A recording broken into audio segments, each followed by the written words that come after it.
हाँ जी, जय जिनेंद्र। गाइस, ये हमारी लीगल एप्टीट्यूड की 30th क्लास है और लीगल एप्टीट्यूड में कंपनी लॉ चल रहा है तो कंपनी लॉ की 15th क्लास है। राइट।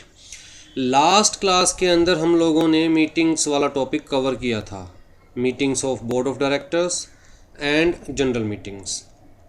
आज जी हमें स्टार्ट करना है कॉरपोरेट सोशल रिस्पॉन्सिबिलिटी से, CSR इन शॉर्ट।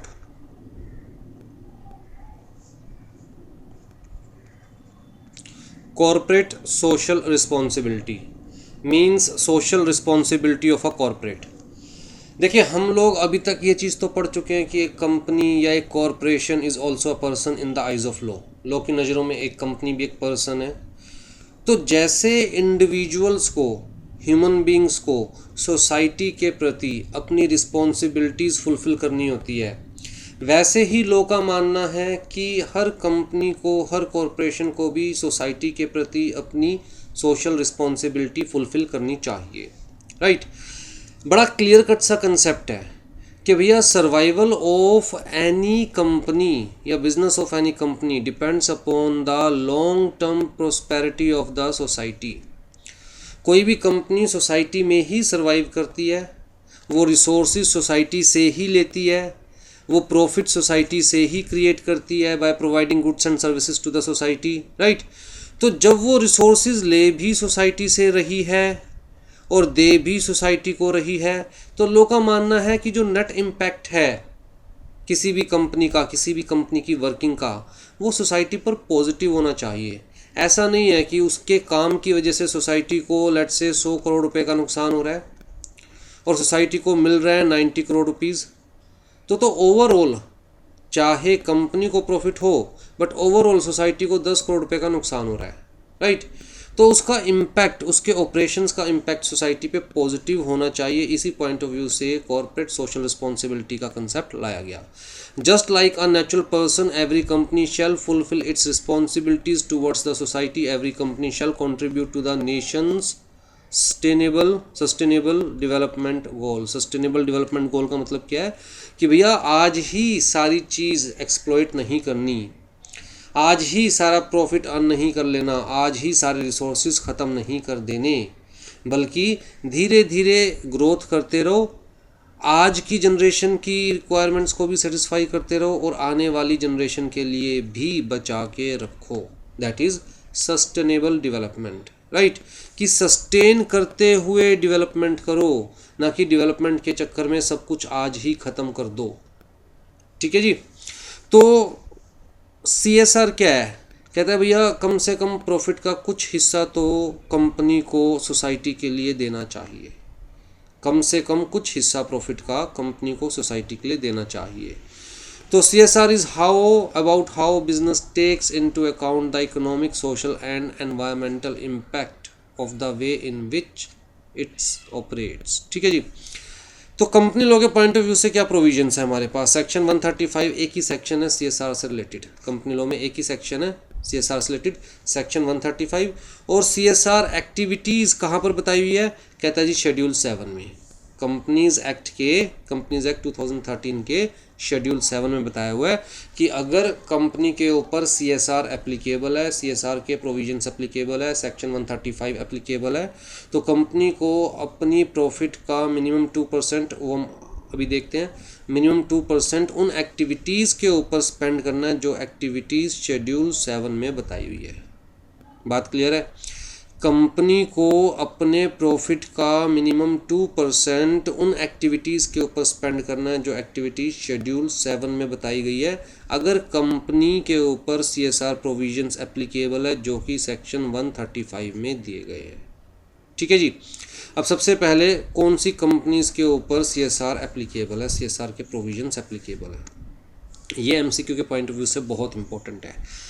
कहता है एवरी कंपनी, यहाँ पर वर्ड लिखा हुआ है एवरी कंपनी। एवरी कंपनी का मतलब चाहे वो प्राइवेट कंपनी है, चाहे वो पब्लिक कंपनी है, every company having net worth of ₹50 crore और मोर, या फिर और लिखा हुआ है, या फिर टर्नओवर ऑफ 1000 करोड़ रुपीज़ और मोर, या फिर नेट प्रॉफिट ऑफ ₹50 करोड़ और more, during the immediately preceding financial year, पिछले साल में कभी भी अगर नेटवर्थ 500 करोड़ या उससे ज़्यादा हो गई थी कंपनी की, टर्नओवर 1000 करोड़ या उससे ज़्यादा हो गई थी कंपनी की, नेट प्रॉफिट पिछले साल का 5 करोड़ या उससे ज़्यादा था कंपनी का, तो उस केस में कहता है such company shall constitute a CSR committee of the board of directors. तो CSR कमेटी में कौन होगा, कहता है जो बोर्ड ऑफ डायरेक्टर्स में डायरेक्टर्स अपॉइंट किए गए हैं उन्हीं में से 2-3 आपको कहाँ पर अपॉइंट करने हैं, CSR कमेटी बनानी है उन्हीं डायरेक्टर्स की। ठीक, तो मान के चलो किसी कंपनी के ऊपर ये एप्लीकेबल है, मतलब किसी कंपनी का प्रीसीडिंग फाइनेंशियल ईयर का प्रॉफिट 10 करोड़ रुपीज़ है, तो 10 करोड़ रुपीज़ है तो कंपनी यहाँ पर कवर हो रही है। तो जी कंपनी को CSR कमेटी बनानी है। कंपनी के बोर्ड ऑफ डायरेक्टर्स में लेट से 10 डायरेक्टर्स हैं, तो ये सेक्शन कहता है उन्हीं 10 डायरेक्टर्स में से काम करो, एक अलग से कमेटी बना दो 3 या 4 डायरेक्टर्स की, लेट से 4 डायरेक्टर्स की कमेटी बना दी कंपनी ने। और ये जो 4 डायरेक्टर्स हैं इनका काम क्या है भाई, जो normal as board of directors में ये पार्टिसिपेट करेंगे तो करेंगी, उसके अलावा कहता है CSR से रिलेटेड जो कंपनी के ऊपर प्रोविजंस एप्लीकेबल है उसका ध्यान भी ये डायरेक्टर्स रखेंगे। तो मतलब ये जो डायरेक्टर्स है वो क्या बन जाएगी, CSR committee of the company. ठीक है जी, आ जाइए। कम से कम कितने डायरेक्टर होने चाहिए CSR कमेटी में, कहता है जी कम से कम 3 डायरेक्टर्स होने चाहिए, कम से कम 3 डायरेक्टर्स होने चाहिए CSR कमेटी में। और अगर कंपनी में इंडिपेंडेंट डायरेक्टर है तो कम से कम 1 इंडिपेंडेंट डायरेक्टर भी होना चाहिए। तो जी ये जो 3 डायरेक्टर्स हैं इन डायरेक्टर्स में से at least 1 shall be independent director. तो यहाँ पर लिखा हुआ है 3 और मोर, मतलब कम से कम 3 डायरेक्टर होने चाहिए CSR कमेटी में, और इन 3 में से कम 1 डायरेक्टर क्या होना चाहिए, इंडिपेंडेंट डायरेक्टर। लेकिन अगर कोई ऐसी कंपनी है जहाँ पर इंडिपेंडेंट डायरेक्टर अपॉइंट करना is not mandatory, company is not required to appoint independent director, कहता है उस केस में CSR कमेटी में 2 डायरेक्टर्स आर सफिशिएंट, 2 और मोर डायरेक्टर्स, राइट। अगर कंपनी में इंडिपेंडेंट डायरेक्टर है तो CSR कमेटी में कम से कम 3 डायरेक्टर होंगे जिनमें से 1 इंडिपेंडेंट डायरेक्टर होगा। अगर कंपनी में कोई इंडिपेंडेंट डायरेक्टर नहीं है तो CSR कमेटी में कम से कम 2 डायरेक्टर होंगे। ठीक है, और ये बात कहाँ पर डिस्क्लोज़ की जाएगी, हमने पढ़ा है ना जनरल मीटिंग के अंदर board of directors report members के सामने रखी जाती है। तो basically board of directors report में ये बात बताई जाएगी, डिस्क्लोज़ की जाएगी कि जी CSR कमेटी की कंपोजिशन क्या है, कि जी हमारी कंपनी के ऊपर एज़ पर section 135 and relevant rules CSR committee और CSR के प्रोविजंस एप्लीकेबल है। हमने ये CSR कमेटी बनाई है जिसके अंदर मिस्टर X है, मिस्टर Y है, मिस्टर Z है, mister Y is an independent director. तो we have complied with the provisions of section 135। ठीक है, तो ये डिस्क्लोजर में दिया जाएगा बोर्ड ऑफ डायरेक्टर्स रिपोर्ट में। अब जी CSR कमेटी का काम क्या है, कहता है जी to formulate and recommend to the board social corporate social responsibility policy. तो CSR पॉलिसी बनाना, फॉर्मुलेट करना, रिकमेंड करना, राइट। इम्प्लीमेंट करना क्या इनका काम है CSR कमेटी का, द आंसर इज नो।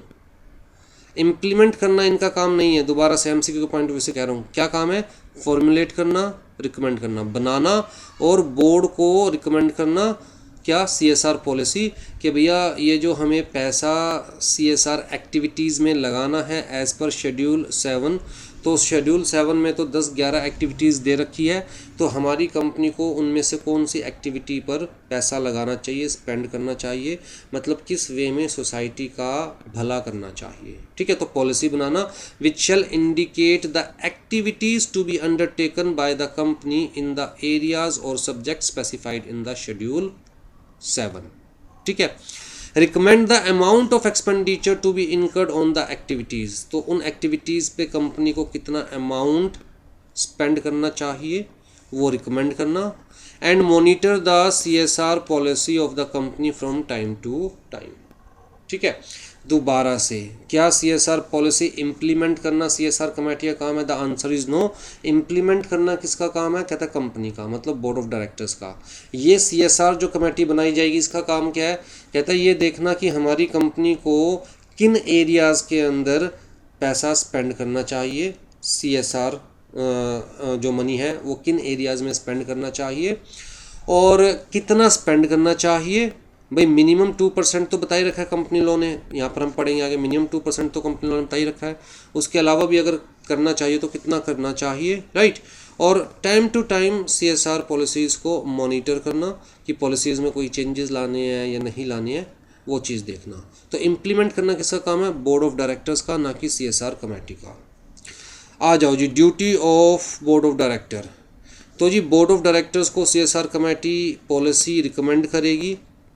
तो board of directors of every company shall, after taking into account the recommendation made by CSR committee, approve the CSR policy for the company, disclose content of the policy in its report, means board of directors report, and also place that thing on the website of the company।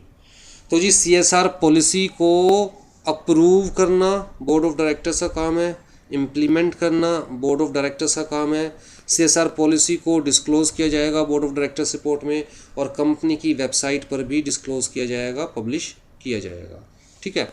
Further, board of directors shall ensure that the activities are to be included in CSR policy of the company are undertaken by the company। तो जो activities CSR policy में actual में include की गई है, company उस पैसों को, CSR मनी को उन्हीं एक्टिविटीज़ के ऊपर खर्च भी कर रही है। तो इम्प्लीमेंट करना किसका काम है, बोर्ड ऑफ डायरेक्टर्स का। CSR कमेटी का काम क्या है, सिर्फ रिकमेंड करना, सिर्फ फॉर्मुलेट करना, ठीक है, और टाइम टू टाइम मॉनिटर करना। कितना पैसा खर्च किया जाएगा जी,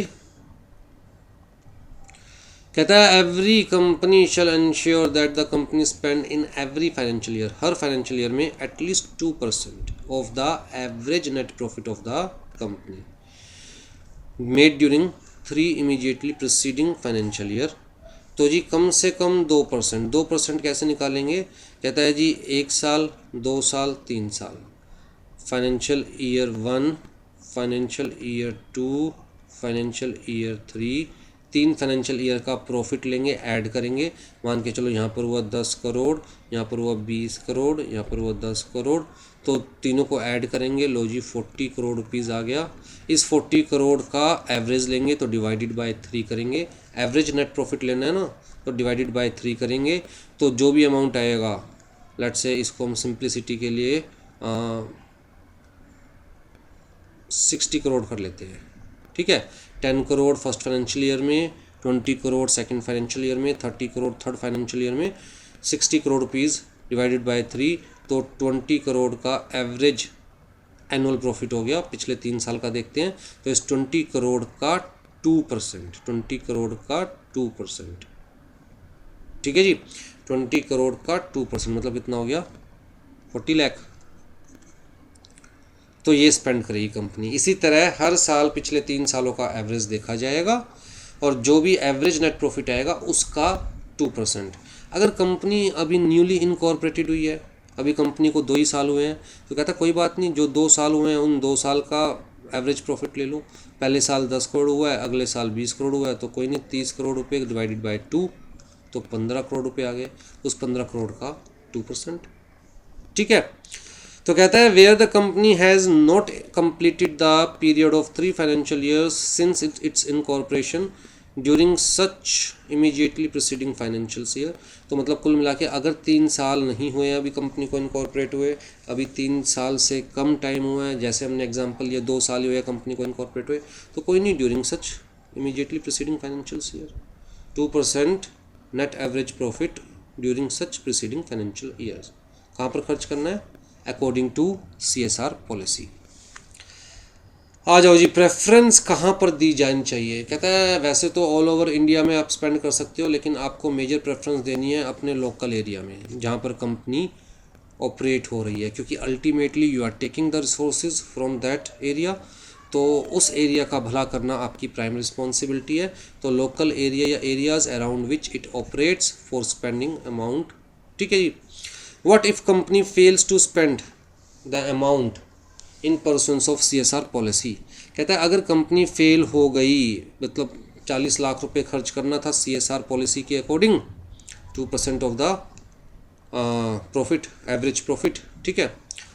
तो 40 लाख रुपए कंपनी नहीं खर्च कर पाई, कंपनी ने सिर्फ 30 लाख रुपीज़ खर्च किए हैं, तो भैया 10 लाख रुपए अभी रह गए हैं खर्च होने। तो this should be declared in the board of directors report कि भैया हम क्यों नहीं सारा पैसा खर्च कर पाए, भलाई के लिए कितना भी खर्च कर लो पर हम क्यों नहीं खर्च कर पाए, और जो पैसा खर्च नहीं किया फिर वो अगले साल हम खर्च करेंगे और अगले साल जो 2% है वो भी खर्च करेंगे।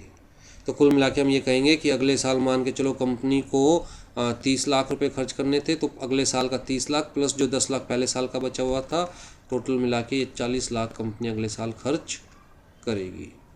ठीक है, अगर अगले साल भी 40 लाख रुपए खर्च नहीं कर पाई तो फिर दोबारा बोर्ड ऑफ डायरेक्टर्स रिपोर्ट में बताएगी क्यों नहीं खर्च कर पाए, और जितना भी अनस्पेंट अमाउंट है वो दोबारा से अगले साल कैरी फॉरवर्ड हो जाएगा। आ जाओ, जब शेड्यूल 7 के अंदर क्या क्या एक्टिविटीज़ दी हुई है, देखिए यहाँ पर आप देखोगे इतनी सारी एक्टिविटीज़ दे रखी है, 12 एक्टिविटीज़ दे रखी है। ठीक है, तो इन सारी एक्टिविटीज़ को आपको एक बार पढ़ना है, दिमाग में रखना है, क्योंकि एमसीक्यू में ये पूछा जा सकता है कि आपको 4 ऑप्शन दे दी इस एक्टिविटी के अंदर, पैसा खर्च कंपनी कर सकती है तो उसमें से एक ऐसी ऑप्शन दी जाएगी जिसमें पैसा खर्च नहीं कर सकती, या जिस पे पैसा खर्च कर रही है तो वो CSR एक्टिविटी कंसीडर नहीं की जाएगी, क्योंकि सिर्फ यही एक्टिविटीज़ ही CSR एक्टिविटीज़ कंसीडर की जाएगी। इसी एरिया में खर्च किया जाएगा पैसा, तभी मान के चला जाएगा कि CSR पॉलिसी के अकॉर्डिंग खर्च किया गया है। ठीक है, तो एक चीज़ तो हमेशा याद रखिए, अगर कंपनी कोई पैसा खर्च कर रही है किसी लॉ के अंदर, भाई लॉ ने कंपनी को कह रखा है कि आपको जी ये वेलफेयर पॉलिसी बनानी पड़ेगी, आपको वर्कर्स को बोनस देना पड़ेगा, या लैंड एक्विजिशन लॉ के अंदर आपको कुछ पैसा देना पड़ेगा, तो वो तो एज़ पर लॉ कर रहे हो ना, आप किसी का भला थोड़ी ना कर रहे हो, आप किसी का भला थोड़ी ना कर रहे हो, एज़ पर लॉ कर रहे हो। तो अगर आप कोई भी पैसा खर्च कर रहे हो एज़ पर लॉ, उसे आप CSR एक्टिविटी में इंक्लूड नहीं करोगे, उसे आप CSR एक्टिविटी में कंसीडर नहीं करोगे। क्लियर है जी, ये चीज़ याद रखिएगा, दोबारा से बता रहा हूँ, MCQ के पॉइंट ऑफ व्यू से बहुत इंपॉर्टेंट है कि अगर एज़ पर लॉ कोई भी आप काम कर रहे हो, कोई भी पैसा खर्च कर रहे हो, तो ये नहीं मान के चला जाएगा कि आपने किसी का भला किया है, क्योंकि वो तो आपको करना ही है एज़ पर लॉ, तो भैया उसे CSR एक्टिविटी कंसीडर नहीं किया जाएगा। आ जाओ जी, कौन कौन सी एक्टिविटीज़ है मैं थोड़ी बहुत पढ़ देता हूँ, बाकी ये आपको ध्यान से पढ़ना है। हाँ जी, इरेडिकेटिंग हंगर, भुखमरी मिटाना, पॉवर्टी मिटाना, माल न्यूट्रिशन मिटाना, promoting health care including the preventive health care and sanitisation including the contribution to स्वच्छ भारत कोष set up by the central government for the promotion of sanitation and making available safe drinking water। तो जी भुखमरी मिटाते हो, poverty मिटाते हो, माल nutrition ख़त्म करते हो society में से, लोगों की हेल्थ के ऊपर पैसा खर्च करते हो, चाहे वो एक्चुअल में इंसान बीमार है तो उसका इलाज करवा रहे हो, या प्रिवेंटिव हेल्थ केयर में आप पैसा खर्च कर रहे हो, सैनिटाइजेशन के ऊपर पैसा खर्च करते हो, स्वच्छ भारत कोष में पैसा देते हो, लोगों को साफ़ पानी पीने को देते हो, अगर इन एक्टिविटीज़ के ऊपर पैसा खर्च करते हो तो CSR एक्टिविटी कंसीडर की जाएगी। Promoting education including special education and employment, enhancing vocational skills specially among children, women, elderly and the differently abled, मतलब जो लोग नॉर्मल नहीं होते, डिफरेंटली एबल्ड आप समझते हैं, right, and livelihood enhancement projects. तो लोगों की पढ़ाई पर पैसा खर्च करते हो, वोकेशनल एजुकेशन के ऊपर, मतलब जो वोकेशनल स्किल्स काम धंधा छोटा मोटा सिखाने के लिए उन पर पैसा खर्च करते हो लोगों के ऊपर, ताकि लोग अपनी लाइवलीहुड को एनहेंस कर सके, अपनी ज़िंदगी को बेटर बना सके, खुद काम करके कमा के खा सके, specifically children, women and elderly या फिर डिफरेंटली एबल्ड पर्सनस के ऊपर पैसा खर्च करते हो, उनके एजुकेशन पे, उनकी वोकेशनल ट्रेनिंग के ऊपर, वोकेशनल स्किल्स के ऊपर, तो CSR एक्टिविटी में पैसा खर्च किया हुआ माना जाएगा। ठीक है जी। प्रमोटिंग जेंडर इक्वालिटी, मतलब मेल फीमेल में भेदभाव ना करने की कोई policy, promoting gender equality, empowering women, setting up homes and hostels for the women and orphans, चाहे वो अपंग है या फिर वो ठीक है नॉर्मल है, कोई दिक्कत नहीं है, लेकिन वुमेन की अगर आप हेल्प कर रहे हो, उनके लिए हॉस्टल्स बना रहे हो, उनके लिए होटल्स बना रहे हो, उनकी एम्पावरमेंट के लिए काम कर रहे हो, उनकी जॉब के लिए काम कर रहे हो, उनकी दिनचर्या बनी रहे उस चीज़ के लिए काम कर रहे हो, setting up old age homes, day care centres and other facilities for senior citizens and measures for reducing inequality faced by socially and economically backward group, ensuring environmental sustainability, आप environment के ऊपर पैसा खर्च कर रहे हो, environment को clean करने के लिए पैसा खर्च कर रहे हो, इकोलॉजिकल बैलेंस को बनाए रखने के लिए पैसा खर्च कर रहे हो, फॉरेस्ट मतलब प्लांटेशन के अंदर और चीज़ों के ऊपर, प्रोटेक्शन ऑफ फ्लोरा या फ्यूना प्लांट्स, या फिर जो ये लाइफ होती है वाटर लाइफ, उसको बचाए रखने के लिए पैसा खर्च कर रहे हो, एनिमल वेलफेयर के ऊपर, एग्रो फॉरेस्ट्री के ऊपर, conservation of natural resources, maintaining quality of soil air water, contributing to the clean Ganga fund setup by the central government. तो फिर जी protection of national heritage art culture including restoration of buildings, जैसे कि ताजमहल है, लाल किला है, उनकी मरम्मत के लिए पैसा खर्च कर रहे हो, उनकी रिस्टोरेशन के लिए पैसा खर्च कर रहे हो, उनको मेंटेन करवाने में गवर्नमेंट की हेल्प कर रहे हो, right. Sites of historical importance and works of art, setting up public libraries, promotion and development of traditional art and handicrafts, measures for the benefit of armed forces veterans, war widows their dependents. तो आप ये पढ़ेंगे, सारे बहुत आसान है याद करने। Training to promote rural sport, nationally recognised sport, ठीक है, जैसे कि कबड्डी है, तो कबड्डी के प्लेयर्स को प्रमोट करने के लिए, एनहेंस करने के लिए, खेल को प्रमोट करने के लिए जो पैसा खर्च कर रहे हो CSR में कंसिडर किया जाएगा, राइट। हाँ, पैरालंपिक स्पोर्ट्स हो गए, ओलंपिक स्पोर्ट्स हो गए, जितने भी हमारे पास। फिर contribution to prime minister national relief fund, या फिर any other fund setup by the central government for socio economical, मतलब सोशल या economical development and relief and welfare of the scheduled caste, tribes and other backward class minorities and women. Contribution to incubators funded by the central government और state government और any agency. Incubator का मतलब कि नए काम करने में किसी को हेल्प करना, दैट इज़ इंक्यूबेशन। कोई नया काम करना चाहता है, उसे फैसिलिटीज़ प्रोवाइड करवाना, तो ऐसे incubators which are funded by the central government या स्टेट गवर्नमेंट। इंक्यूबेटर्स का मतलब कि आप फैसिलिटी प्रोवाइड कर रहे हैं किसी को नया काम करने में, तो उनको कहते हैं इंक्यूबेटर्स। तो जी उन लोगों को भी तो पैसा चाहिए, तभी तो वो आगे फैसिलिटीज़ प्रोवाइड कर पाएंगे, तो उनको आप कंट्रीब्यूट कर रहे हो, इंक्यूबेटर्स को कंट्रीब्यूट कर रहे हो, ठीक है। ऐसे नहीं, कोई भी incubator which are funded by मतलब recognised by central government, state government और एनी एजेंसी और public sector undertaking of central government और स्टेट गवर्नमेंट। फिर जी contribution to public funded universities, IITs होगी हमारे पास, national laboratories and autonomous bodies, ठीक है, जिस तरह की ICAR है हमारे पास, Indian council of agricultural research, Indian council of medical research है, council of scientific and industrial research है, डिपार्टमेंट ऑफ एटॉमिक एनर्जी है, defence research and development organisation DRDO, department of science and technology. तो इनको पैसा दे रहे हो, promote कर रहे हो, कंट्रीब्यूट कर रहे हो, इनकी हेल्प कर रहे हो, तो वो CSR एक्टिविटी में कंसीडर किया जाएगा। रूरल डेवलपमेंट प्रोजेक्ट्स के ऊपर खर्च कर रहे हो, गांव को मॉडर्नाइज कर रहे हो, वहाँ पर सड़कें बना रहे हो, राइट। स्लम एरिया डेवलपमेंट कर रहे हो, disaster management including relief, rehabilitation and reconstruction activities. तो कहीं भी डिज़ास्टर हुआ है, किसी भी तरह का डिज़ास्टर, तो उसको मैनेज करने में गवर्नमेंट की हेल्प कर रहे हो। बाढ़ आ गई है तो वहाँ पर आप चीज़ों को ठीक करने में गवर्नमेंट की हेल्प कर रहे हो। भूकंप आ गया है तो वहाँ पर हेल्प कर रहे हो। तो ये सारा CSR एक्टिविटी में कंसीडर किया जाएगा, ठीक है। स्लम एरिया का मतलब क्या है? Which is declared by the central government और स्टेट गवर्नमेंट और any competent authority as slum area. तो ये सारा हमारा था जी CSR से रिलेटेड जो आपके कोर्स में था। आ जाइए जी, अब जो लास्ट पार्ट रह गया दैट इज़ बिजनेस एथिक्स। ये भी कंपनी लॉ में ही दिया हुआ है। हाँ जी, क्या होते हैं एथिक्स? What is ethics?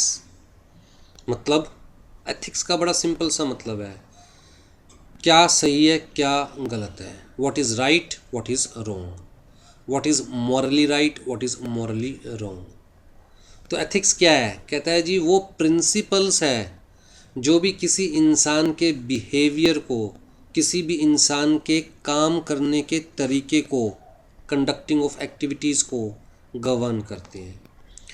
आपके लिए क्या सही है क्या गलत है वो आपके एथिक्स है। मेरे लिए क्या सही है क्या गलत है वो मेरे एथिक्स है। जैसे मान के चलिए कि आप जॉब भी कर रहे हैं प्लस आपको घर पर भी टाइम देना है, क्योंकि घर पे बीमार आदमी है कोई जिसकी केयर बहुत ज़रूरी है। तो जी जॉब ज़्यादा इम्पोर्टेंट है या घर पर जो बीमार आदमी है उसकी केयर ज़्यादा इम्पोर्टेंट है? तो हो सकता है कोई कहे भैया जॉब इज़ इम्पोर्टेंट, काम तो सबसे ज़्यादा इम्पोर्टेंट होता है। दूसरी तरफ कोई आदमी है जो कहे नहीं भैया काम तो फिर भी देखी जाएगी, मेरे लिए तो रिश्ते ज़्यादा इम्पोर्टेंट है, घर में जो इंसान बीमार है उसकी केयर करना ज़्यादा इम्पोर्टेंट है, राइट। तो वो एथिक्स हैं अलग अलग लोगों के कि what is right what is wrong in a particular situation. तो basically it is a branch of philosophy. यहाँ पर हर किसी की अपनी फिलोसफी होती है, हर किसी के अपने एथिक्स होते हैं, right. That is branch of philosophy that is concerned with the human conduct. In philosophy, ethics is defined what is good for the individual and for the society and establishes the nature of duties that people owe to themselves and to one another. तो जी कुल मिला के ethics का मतलब क्या है कि आपके अपने लिए क्या अच्छा है, आपकी वो सोच जो ये बताते हैं कि आपके अपने लिए क्या अच्छा है, जिस सोसाइटी में आप रहते हैं उस सोसाइटी के लिए क्या अच्छा है, राइट। आपकी क्या ड्यूटीज़ है towards the persons other persons towards yourself, that is your ethics.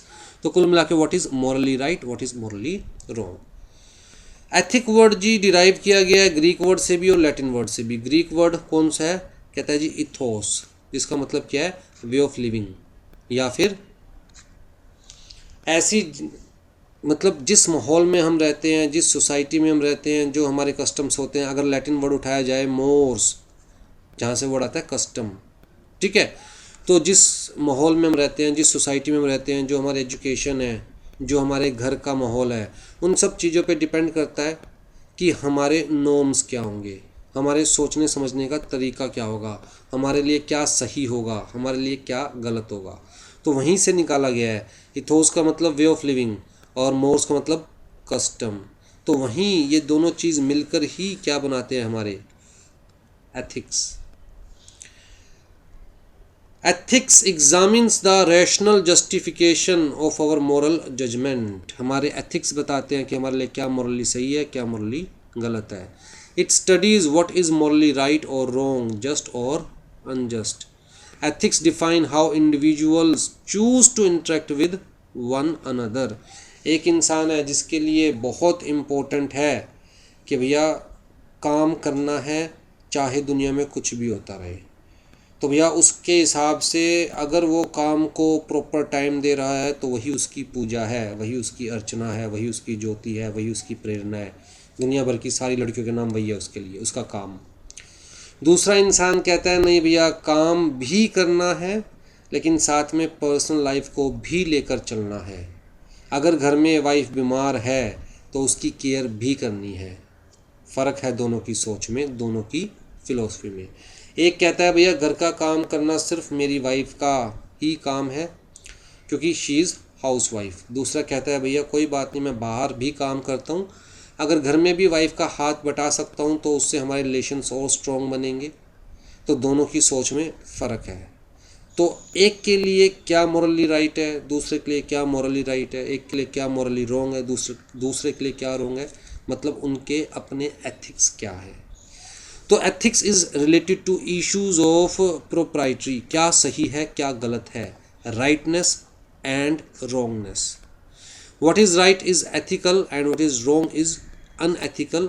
आपकी नज़रों में, आपकी नज़रों में जो राइट है वही सही है, एथिकल है, जो गलत है, वो अनएथिकल है, पर हो सकता है आपकी नज़रों में जो एथिकल है दूसरे की नज़रों में वो अनएथिकल हो, आपकी नज़रों में जो अनएथिकल है दूसरे की नज़रों में वो एथिकल हो, राइट।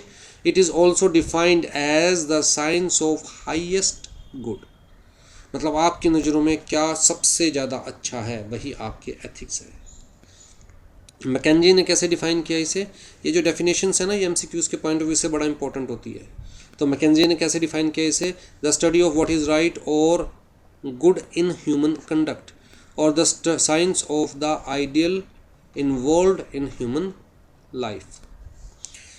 अब जी बिजनेस के पॉइंट ऑफ व्यू से देखें तो बिजनेस के अंदर एथिक्स का क्या रोल है। कहता है बिजनेस एथिक्स का मतलब क्या है, application of ethics in the business.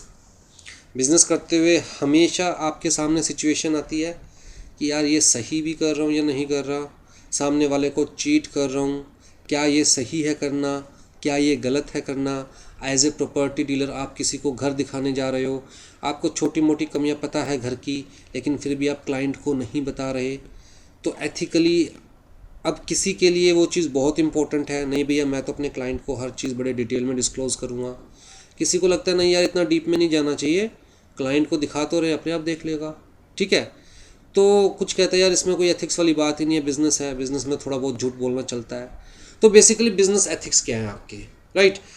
100% सच्चा रहना है, या फिर थोड़ा बहुत चलता है, या फिर बिजनेस में तो कोई एथिक्स का मतलब ही नहीं होता जी, झूठ बोलो सच बोलो बस प्रॉफिट जनरेट करने से मतलब है। तो आपके एथिक्स क्या है। तो बिजनेस एथिक्स का मतलब क्या है, application of ethics in the business which helps in facilitating and promoting good to the society, improves profitability, creates good business relations and employee productivity। ठीक है, तो बिजनेस में ऐसे एथिक्स आपको अप्लाई करने हैं जो कि आपका भी भला करे, सोसाइटी का भी भला करे, आपके अपने कस्टमर्स के साथ, अपने एम्प्लॉयज़ के साथ रिलेशन भी अच्छे बनाए और साथ में प्रॉफिट भी आपका इम्प्रूव करे। Business ethics is concerned with the behavior of businessmen in doing a business. In general, it determines what is right, what is wrong in the workplace with regard to products or services and relationships with the stakeholders. Business ethics or ethical standards are the principles, practice, philosophies that guide the business people in day-to-day life, day-to-day business decisions. It relates to the behavior of businessmen in a business situation. Business ethics can be said to begin where law ends. कुछ चीज़ें हमें law की वजह से मजबूरी में करनी पड़ती है, कुछ चीज़ें हम अपने दिल से करते हैं कि यार ये तो सही है, यही करना चाहिए। तो एथिक्स का रोल एक्चुअल में वहीं आता है जहाँ पर लॉ ख़त्म हो जाता है। भाई लॉ ने आपको कहा कि आपको ये कंप्लाई करना है, वो तो चलो कंप्लाई कर दिया, अब उससे आगे क्या सच बोलना है, क्या झूठ बोलना है, क्या सही करना है, क्या गलत करना है, वो क्या है, एथिक्स। तो business ethics can be set to begin where law ends. Business ethics is primarily concern with those issues not covered by law और where there is no definite consensus on whether something is right और something is wrong.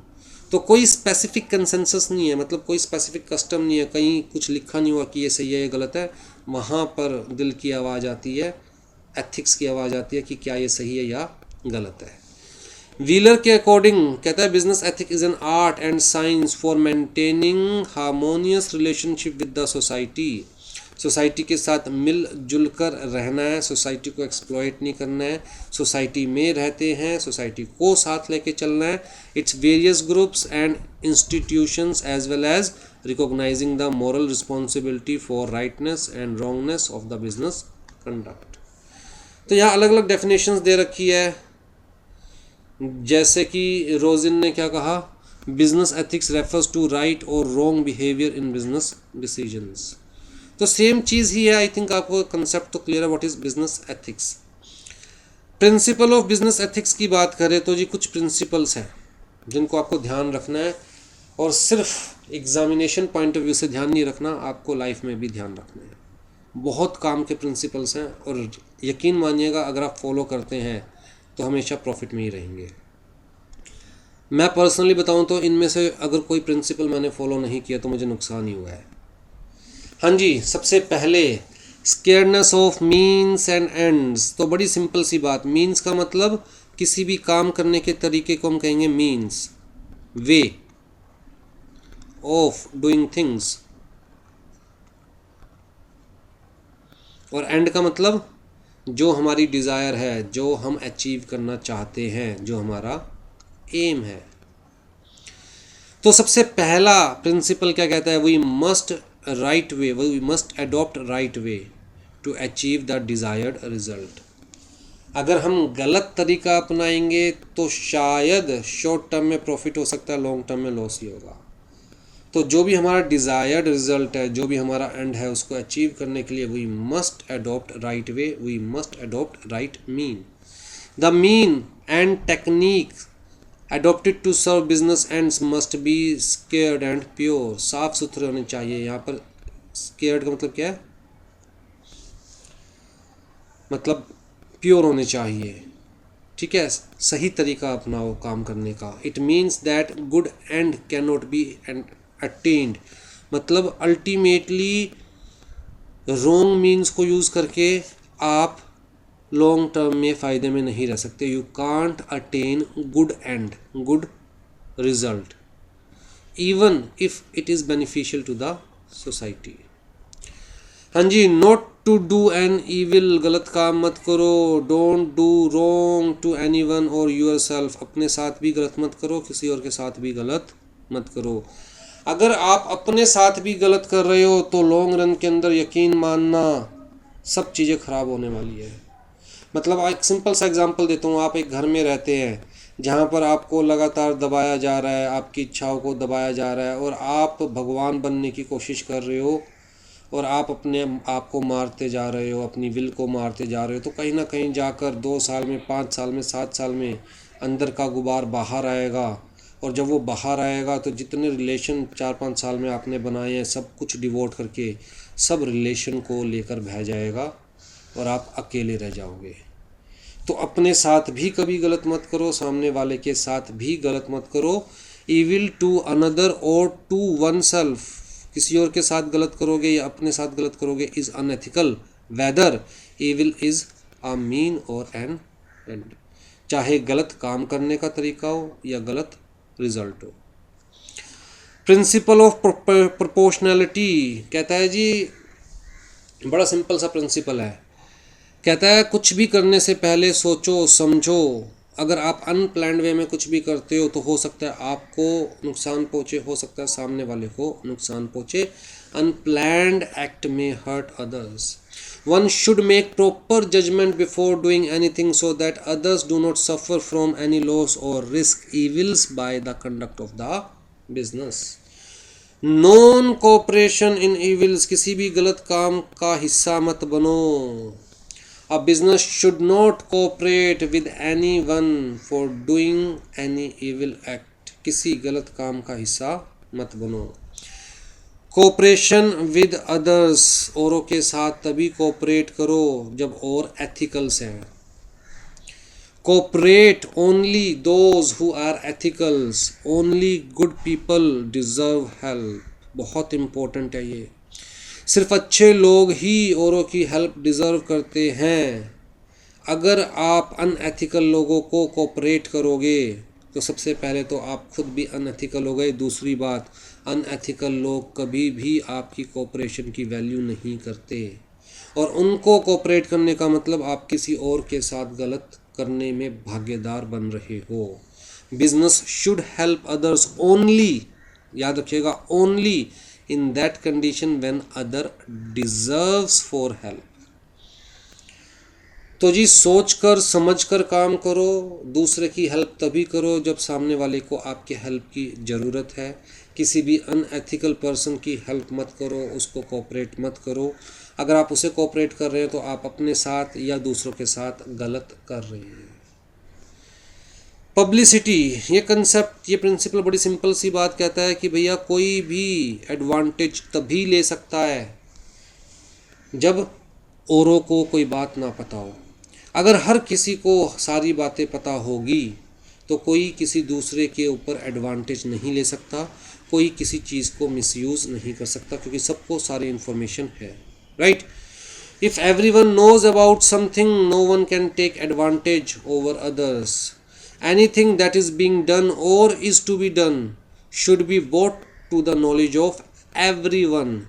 If everyone knows, none gets opportunity to do an unethical act. Equivalent price कहता है जी सामने वाले को सिर्फ उतना दो जितना वो आपको दे रहा है, कम से कम उतना तो दो जितना वो आपको दे रहा है, मतलब ना कम दो ना ज़्यादा दो, राइट। इक्विवेलेंट प्राइस, तो यहाँ वैसे तो वर्ड प्राइस लिखा हुआ है लेकिन ये चीज़ हर केस में एप्लीकेबल है। जितना प्यार मिले उतना प्यार दो, जितनी रिस्पेक्ट मिले उतनी रिस्पेक्ट दो, जितनी केयर मिले उतनी केयर दो, ना कम ना ज़्यादा।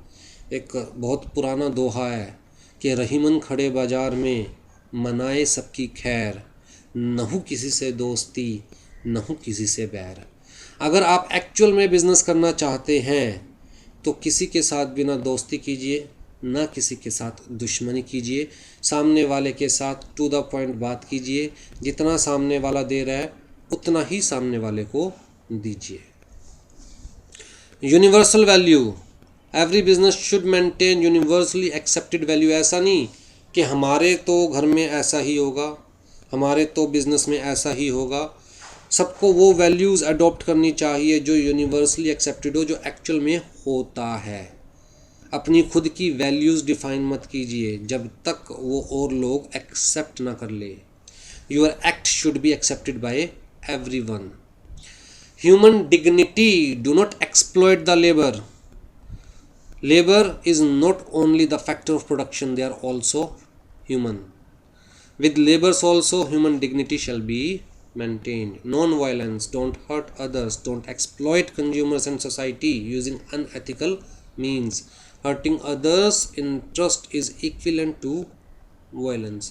किसी का हक मारना भी violence ही है। वायलेंस का मतलब सिर्फ और सिर्फ सामने वाले को थप्पड़ मारना नहीं होता या सामने वाले को गोली मारना नहीं होता। कहता मन वचन काये से, अगर सामने वाले के बारे में बुरा सोच रहे हो, मन से बुरा बोल रहे हो वचन से, या फिर बॉडी से सामने वाले का बुरा कर रहे हो, तीनों ही वायलेंस कहलाता है। एथिकल डिलेमा, एथिकल डिलेमा का मतलब एक ऐसा पॉइंट आके खड़ा हो गया ज़िंदगी में जहाँ पर सब गलत और सही के पैरामीटर्स फेल हो गए। एक ऐसा पॉइंट जहाँ पर सब गलत है सब सही है, कुछ गलत नहीं है कुछ सही नहीं है, राइट।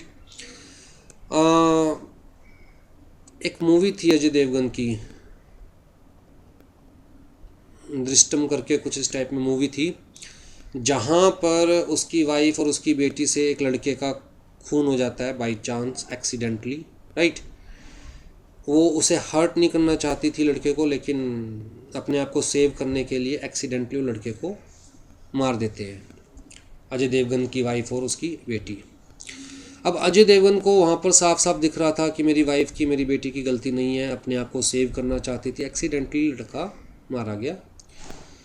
तो जी वो उस लड़के की बॉडी को मतलब ठिकाने लगा देता है कह लीजिए, या फिर वो छुपा देता है। और वहाँ पर कहता है भैया ये एक ऐसा पॉइंट है जहाँ पर कुछ सही गलत के पैरामीटर्स नहीं है, क्योंकि सबसे पहली और सबसे इम्पोर्टेंट चीज़ है टू सेव द फैमिली। और फैमिली को सेव करने के लिए स्पेसिफिकली जब फैमिली गलत ना हो, फैमिली को सेव करने के लिए कुछ भी करना वो गलत या सही के पैरामीटर से बाहर है, तो उसी चीज़ को हम कहते हैं ethical dilemma. A situation where one is in conflict between moral imperatives, often rejecting either solution has major consequence, right। तो मतलब जहाँ ना करेंगे तब भी दिल को लगेगा यार गलत किया, हाँ करेंगे तब भी दिल को लगेगा यार गलत किया, तो दैट इज़ एथिकल डिलेमा कह लीजिए, मॉरल डिलेमा कह लीजिए, पैराडॉक्स कह लीजिए, कुछ भी कह लीजिए। मतलब ऐसी situation in which guiding moral principles can not determine which course of action is right और रॉन्ग। हमारे मॉरल्स नहीं डिटरमाइन कर सकते ये सही है या गलत है, हम हाँ करेंगे तब भी गलत, ना करेंगे तब भी गलत। तो to obey one's action the result would result in transgressing another. तो जी एथिकल डिलेमा की बेसिकली कैरेक्टरिस्टिक्स क्या है, कहता है choice between equally undesirable alternative, जहाँ दोनों ही तरफ से मन कर रहा नहीं यार ये करेंगे तो भी गलत, वो करेंगे तो भी गलत, पर कुछ ना कुछ तो करना है। Different courses of action possible अलग अलग कोर्सेज ऑफ एक्शन है, पर कुछ ना कुछ तो करना है। Involves value judgement about action और consequence. Data will not help resolve issue. जहाँ आपका पास्ट एक्सपीरियंस, आपका करंट एक्सपीरियंस उस इशू को रिजॉल्व नहीं कर सकता, जहाँ पर आपको समझ में ही नहीं आ रहा है क्या करना है क्या नहीं, क्या सही है क्या गलत है। Different source offers resolutions, unfavourable outcome will result. चाहे ये करो या वो, रिजल्ट अनफेवरेबल ही आना है। Choice have far reaching effects on persons, relationship and society. तो आप कुछ भी चूज़ करोगे, रिज़ल्ट आपके ऊपर गलत ही आएगा, आपके रिलेशंस पे गलत आएगा, सोसाइटी पे गलत आएगा। Resources which must be allocated are finite और limited. Cannot be resolve, ethical dilemma cannot be resolve, हमेशा के लिए ख़त्म नहीं की जा सकती वो सिचुएशन, करंटली सॉल्व की जा सकती है वो situation, right. There is no right और रॉन्ग। एक ऐसी पोजीशन जहाँ कुछ गलत नहीं है कुछ सही नहीं है। आप कहीं जॉब करते हैं जहाँ पर आपको कहा जा रहा है कि भैया अगर आपको प्रमोशन चाहिए तो आपको कॉम्प्रोमाइज़ करना पड़ेगा। अब वहाँ पर आप कहते हो यार प्रमोशन ज़रूरी है, ज़िंदगी में ऊपर उठना ज़रूरी है, बिना पैसों के इज्जत नहीं मिलती। लेकिन दूसरी तरफ अगर कॉम्प्रोमाइज़ करते हो तो कहीं ना कहीं आपके अंदर लगता है ना यार ये गलत है, राइट। तो फॉर द टाइम बीइंग आप एक तरफ जाओ या दूसरी तरफ, आपको लॉस सहना ही पड़ेगा। अगर आप नो कहते हो तो आपको प्रमोशन नहीं मिलेगी, अगर आप यस कहते हो तो आपको वैसे लॉस सहना पड़ेगा, मॉरली लॉस सहना पड़ेगा। तो एक ऐसी सिचुएशन जहाँ पर आपको लॉस सहना ही पड़ेगा, आप डिटरमाइन ही नहीं कर पाते क्या सही है क्या गलत है, तो आप किसी भी वे पे जाओगे, इस साइड जाओगे या इस साइड, लॉस तो सहना ही पड़ेगा। मतलब आपके ऊपर, आपके रिलेशंस के ऊपर, सोसाइटी के ऊपर इम्पैक्ट तो पड़ेगा ही पड़ेगा। तो ऐसी सिचुएशन को कहते हैं एथिकल डिलेमा। ठीक है जी, तो ये ख़त्म हुआ आपका company law.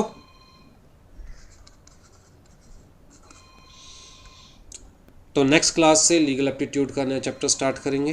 Hopefully contract act, company law बड़ा डिटेल में हमने डिस्कस किया और आपको समझ भी आ गया होगा।